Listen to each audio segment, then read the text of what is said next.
Sa ito pong inyong Oplan kontrabaha na napag-usapan kasama si Presidente, kailan po ito magsisimula at paano po ang inyo pong scheduling po dito kaya?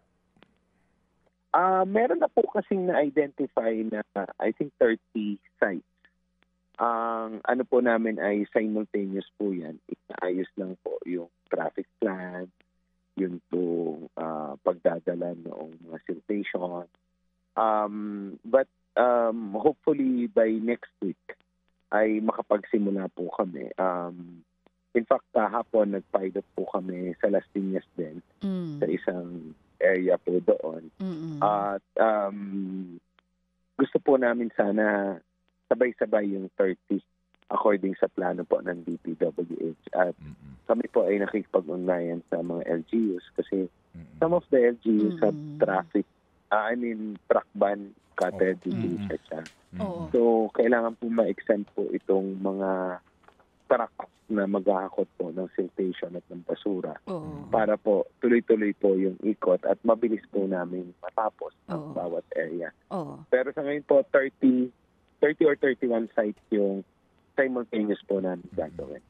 Okay. Oo. Chairman, iba pa po ba yung Oplan kontrabaha dun sa unang nai-anunsyo na massive cleanup din ng waterways sa Greater Manila area na dapat November 12 nagsimula na?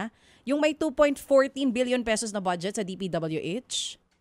Iyan po yan. Ito po mismo. Yung Oplan kontrabaha. Opo, iyan po. At yung namin pong So, Chairman, ibig sabihin na Bayanihan sa Estero ay nakapaloob na po dyan. So, na-halt po yung simula nun kasi dapat November 12 start na kayo eh. Actually, nag-start na po pero isang area pa lang. Doon po. Ongoing po yung sa Balihatar Creek. Diyan po sa Las Piñas, Parañaque na boundary po. Mga kapatid, brothers and sisters, saan ka pa? Dito na tayo sa totoo.